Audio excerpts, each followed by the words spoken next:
Meet the Stinger Man-Portable Air Defense Missile System.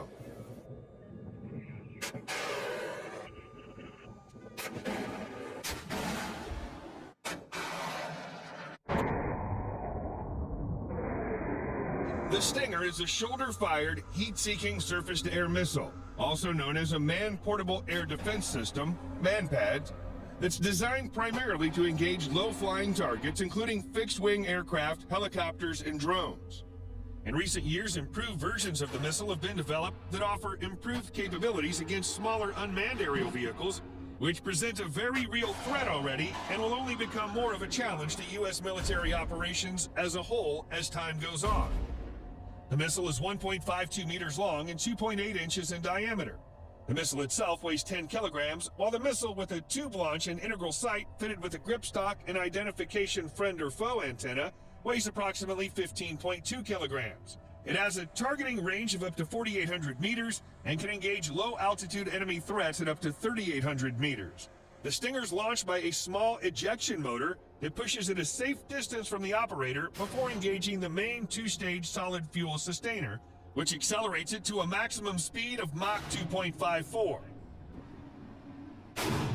The Stinger surface-to-air missile has been a staple of America's short-range air defense network since the 1970s. It's also been wildly successful on the export market, being used by almost every NATO country and U.S. ally.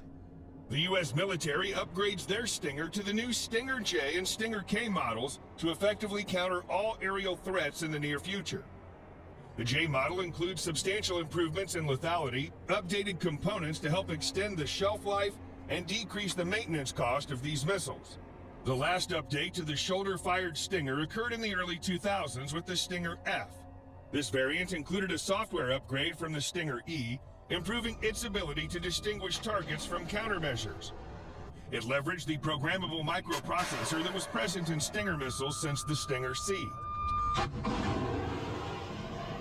A more ambitious program called Stinger RMP Block 2 was also initiated in the late 1990s, which would have incorporated a focal plane array into the Stinger to allow for even better detection.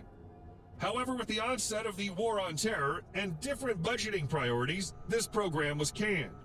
When asked about RMP Block 2, the Stinger program director at Raytheon stated that the Stinger's detection and lethality already were more than sufficient for regular aerial threats, making the RMP Block 2 upgrade unnecessary. Conversely, the Stinger J and Stinger K upgrades improve Stinger's capability against novel threats, namely that of small unmanned aerial systems, UAS, while previous versions of the Stinger were supposedly capable against larger UAS. The Stinger J and K have the ability to engage smaller UAS. They gain this ability through the use of proximity fusing. All prior versions of the Stinger were only hit to kill, meaning that the missile itself would hit the target and then detonate in an attempt to destroy the target. The Stinger J retains this functionality and will attempt to hit to kill by default. However, if it determines that hit to kill is not possible due to the size of the target or other factors, it'll switch to a proximity fusing mode and then detonate when it senses it's at the closest point to the target. This makes the J and K variants far more effective against smaller unmanned aerial systems than earlier Stingers. While this is not exactly a new technology, as it's also used on the IGLA-S MANPADS and countless other larger surface-to-air missiles, it's the first time such a fuse is being used in a Stinger missile. The difference between the J and K Stinger is the mounting platform. The Stinger J is designed to be used from a shoulder-fired launcher, meaning the seeker is always pointed straight forward, so the firer can point the system manually at the target. It also has provisions to receive cooling and power from small batteries on the launcher. The K-Stinger is designed to be used from land platforms such as the Humvee Avenger. An improved data link is added between the missile and the launcher that allows the vehicle launcher to cue the seeker to track targets the launcher may have data on. The missile also has a slightly different port configuration to accept electricity and cooling from the vehicle launcher as opposed to a shoulder launcher.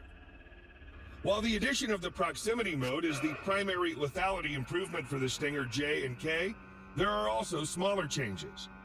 Various technical subsystems like the gas generator are being swapped out in favor of newer designs, as the microelectronics and design of the old gas generators can be considered obsolete and hard to source. Replacing them with newer components will extend the shelf life of Stingers in U.S. military service. Some may ask why the United States continues to develop the Stinger missile as opposed to creating a new man-pads like the Russians did with the Verba. The answer is given by Raytheon is that Stinger fulfills all current and near-future requirements for an air defense system. The threats that a NATO man-pad might face aren't evolving that fast, and Stinger in its current form is capable of facing them down without trouble. On the other hand, the United States and its allies are pushing out newer planes and missiles, so a fresh design is needed for Russia to counter the new technology the West is putting out. The Stinger man-pads replacement. The original Stinger's reprogrammable microprocessor will become obsolete in 2023, and a service life extension will keep the Block 1 in service until 2030. With the arsenal declining from obsolescence, on 10 November 2020, the U.S. Army issued a request for information for a replacement man-pads. The new system will be compatible with the Stinger Vehicle Universal Launcher used on IM SHORAD and be able to defeat fixed and rotary wing aircraft as well as Group 2 and 3 UAS as well or better than the Stinger. A contract for up to 8,000 missiles is planned to be awarded by 2026.